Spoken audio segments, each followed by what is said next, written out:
just as night follows day, each light casts its own fateful shadow. Drawn by the wealth and prosperity of a flourishing kingdom, evil sorcery steals over the land. A beleaguered king slowly weakens as despair grows throughout his realm. His subjects are overcome by the darkness, and hope begins to fade. The prince sets out bravely on a desperate quest to fulfill an ancient prophecy and destroy evil in its stronghold. Good morning, good afternoon, and good evening, whenever and wherever you all. And welcome back to the beta plan, doing another one-shot. This time we've got a proper strategy game, so to speak. A strategy game that actually also combines the use of cards, and the humans are, well, almost described like Magic the Gathering. And all of this, and the lovely graphics, for free. Yes, indeed. And of course, once again, I will leave a link down below in the description. And this is the Confrontation, by the way, as you can probably clearly tell. But before we start with this game proper, and I show you all its aspects that there are, this is a one-shot, and of course, that means that we cannot do without, well, you know what? The face! Indeed, we're gonna do a webcam once again. Now, before we dive into this game, I am not recording this at the maximum settings that this game can handle. However, I tried to record it with the maximum settings that the game can handle, but my computer said, please don't, no. Yeah, it did not work. However, this is, I said, the Confrontation. And, well, I won already both the highest difficulties that there are for shadow and light. But nonetheless, I am more than willing to show it to you once again. Look at these graphics. So, what Light needs to do is, Light has a character called the Prince. If they reach my end of the board, then we lose. Also, we lose if we lose all units. Duh. So, having said that, how does he do it? Well, you can only move forward, unless by special actions you may retreat backwards. But in principle, you only move forwards. And your units battle it out against one another. But each unit has unique abilities, along with cards coming into the mix, and that makes it even more complicated, and means actually you kind of need to think what you are doing. So let's see, for instance, we have the hunting pack. This is the description I talked about when it comes to Magic the Gathering feels. The kill of the pack is the meat of the pack. We must eat it where it lies, and none may carry away of that meat into his lair, for he dies. The law of the pack. Yeah, and in battle against the hunting pack, the light character's abilities text is ignored, so any special ability is ignored. Unless, of course, there is Sir Erland, but all these exceptions are there for each and every character. For instance, this unit, who has only, by the way, a strength of 2. Well, it hardly matters, they're really good, because when goblin ambushers attack, they immediately defeat the first light character attacked in the region.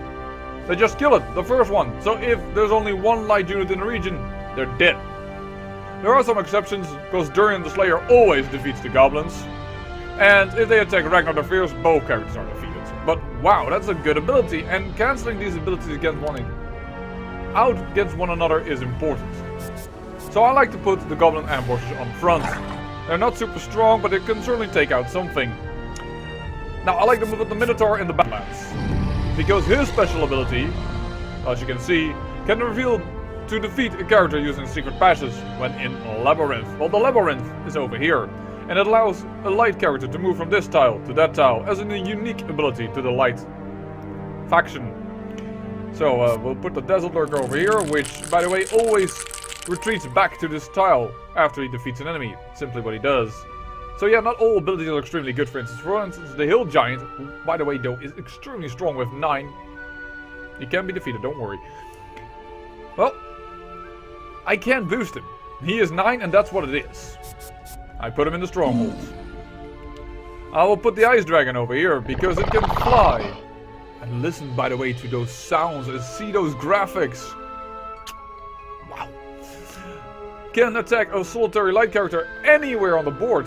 I don't need to have him up front. He can just move in. The Nightmare. Can move forward any number of regions to attack. The Pit Demon. Well, the Pit Demon's ability I can attack sideways, so it's kind of good not to move him too forward. But it's unless it is into mountains. So if I put him over mountains, he can't attack from the maze into these mountain regions. But yeah, that's kind of a neat ability.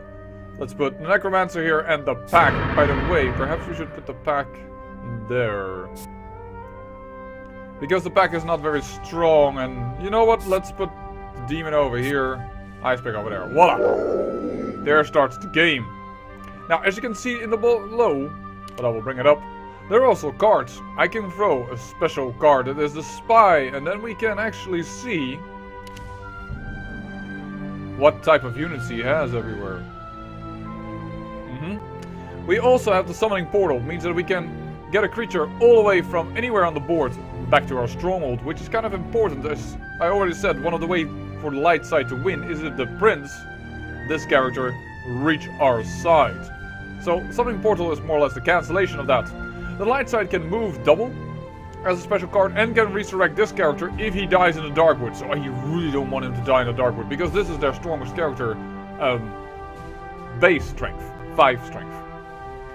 So let's see here. Let's move up. Let's move the pit. Oh, well, that's doesn't really matter. We can look at this. Shadow's most feared servants climb from the ancient depths, rungs of fire and ladders of bone. But we can only move forward, so I'm quite keen on moving some units forward. Let's put already him in the labyrinth. After all, we want his special ability to be active. And let's move him here because he can take sideways, so he needs to be in the middle actually, the Pit Demon. Now, I've won this once, but I have to say, when you quit out of the game, it doesn't count any losses. And at a certain point, you more or less can tell, well, oh, this game is going to be a loss or this game is going to be a win. So I did quit once, for instance, so it did not count that, in all honesty. So we're not sure which character this is. We're going to do Dangerous and attack with the Goblin ambushes. And then see what happens. Look at the graphics! Well, this character was 4 strength, we were attacking, so we automatically defeat their single most powerful unit. Just because we attacked, it's that easy. It is very interesting. Now, of course, they're gonna move in, so we immediately die, most likely. We might actually win here. This Guardian Angel can get a +3 strength if she's with the Prince, so... Now, their strongest attack is a +5. I'm actually gonna do this. Voila! We exchanged the units. So now that we've exchanged units, we actually have removed 2 of the board and lost only 1 ourselves. I would call that a victory. Let's move forward. The Hill Giant.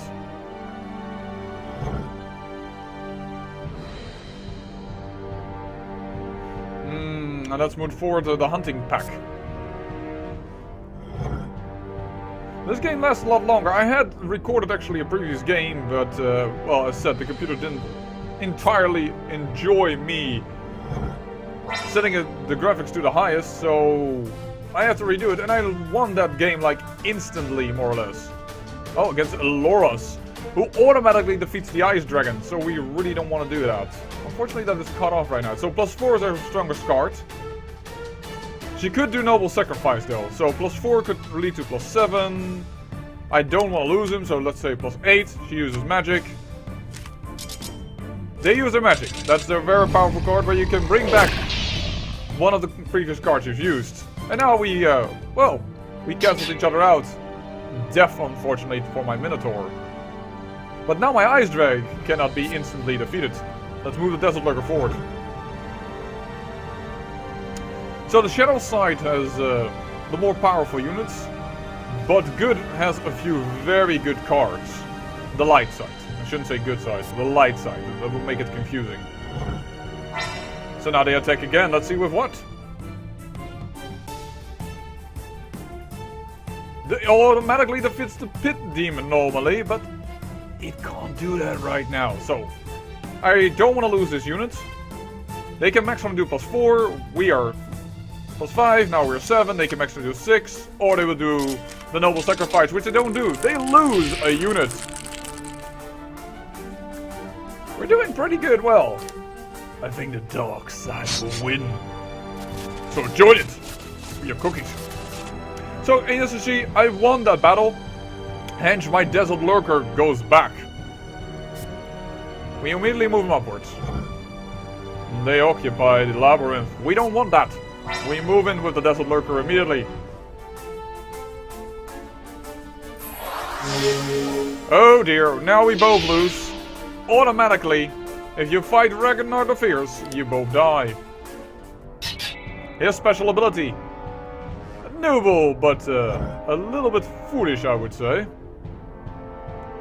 So I'm beginning to wonder, they still have Durian the Slayer, which is their strongest character. But all their other units... Oh no, they also have the Wizard still. I was almost considering flying in with my dragon and trying to nibble a little bit on their defenses. So let's move our hill giant upward. They want to take... This is the pass. Now they immediately move into the lands with my pit demon. So let's see what they have over here. What is attacking me? The wizard! I really don't want him to win, actually. The problem is, if he wins, even if he dies, he can be resurrected in that area. So that is unfortunate. Let's put in our strongest attack card. Shield. They cancel it out. I die. He dies, but he can be resurrected thanks to their special cards. This is really unfortunate for me. This is not what I wanted.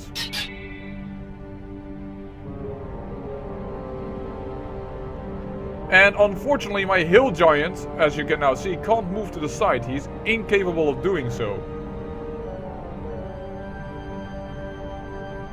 Now I wonder, if this is the prince, then attacking it would be good. But if this is the prince... Ooh, now we are coming to decisions. They already used their magic card. We're going to move up with our necromancer. So if they use their special card... Can our nightmare move into this land? No, but it can move there. Let's attack the unit in the back. Just to get out of the way what it is. It is their royal scout. So the prince is in the other square. Good to know. Their maximum is +3. We use a +4 card. He retreats. Unfortunately, there goes our +4.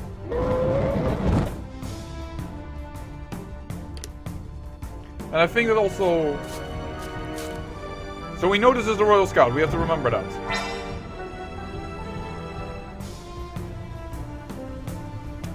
Ah, and here's Duron. Well, we won. Trust me, we've won. They use a +3, we use a +6. That means Duron is dead. Not only that, Duron is dead. We know where the prince is at, and thus we will swoop in with our dragon and slay the prince. Or shall we feed him to the wolves? That's also quite possible. No, we're gonna swoop in with the dragon and show you the special ability. Well, we can move all the way there.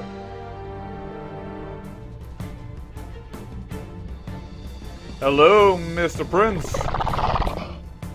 The prince retreats sideways, alright.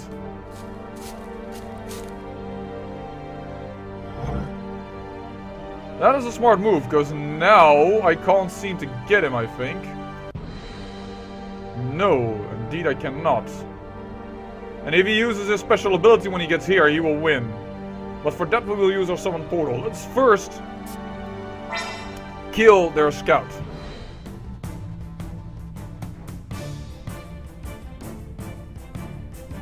We'll use our +1 card. Because they had a +2 card, we knew that, but we had more power. So we will kill the scout. And we are now in the capital of the Light However, yeah, Shadow needs to kill it all, I think. No! Capital on attack. Only 2 more characters in the capital for Shadow player to gain victory. Alright, I didn't even knew that victory condition existed. So, as said, we have a problem. If we do not defend our capital, the prince will win because they can double move. It is a special ability. So we're going to do our special cards. We haven't even used them yet. We're using the summoning portal. And we are going to call in back the Hill Giant, our strongest character. And we're not going to move this guy forward. And now he is forced. Hello. We are going to continue to fight with cards. I will burn whatever he does. Well, unfortunately it was no text card, but 2 against 4 means that we win. And thus the dark side wins it all, and another victory is there for the beta plan. Because, well, we are attacking their capital, the prince is dead, everything is just murdered. Hey, voila!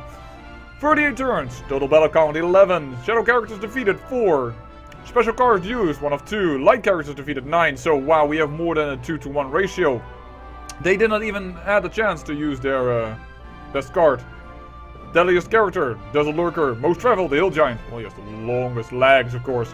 Most cowardly, the Royal Scout because he left. And all of this is for free, and you haven't even seen half of the special abilities of all these units. And some of them are quite crazy and quite good. Some instantly defeat other characters, as I think you did see. Well, I read the text, but it didn't happen. And oh, my goblins. I don't even know anymore. What I wanted to say is that these units have very unique abilities. And some cancel each other out, and it becomes really a game of who is where at what moment and where to move and place units. It becomes really a game of the mind. Now, I actually hope that you, well, there is here an unlock variant mode, and I think it is because they are trying to do a fundraiser. But for now, for half an hour, maybe a little more, you can get it for free, and it gives you an awesome taste of what this game can be. Oh, here, fundraiser, it's on Steam Greenlight, what am I... It's not really a fundraiser. But, yeah... I don't know if the developer is ever going to watch, but I would like to see a little bit more variety. Now it's quite easy for 1-2 hours to see the game. And it's still a good little thing. But in order to have this for a full-fledged developed game, I would like to see a little bit more.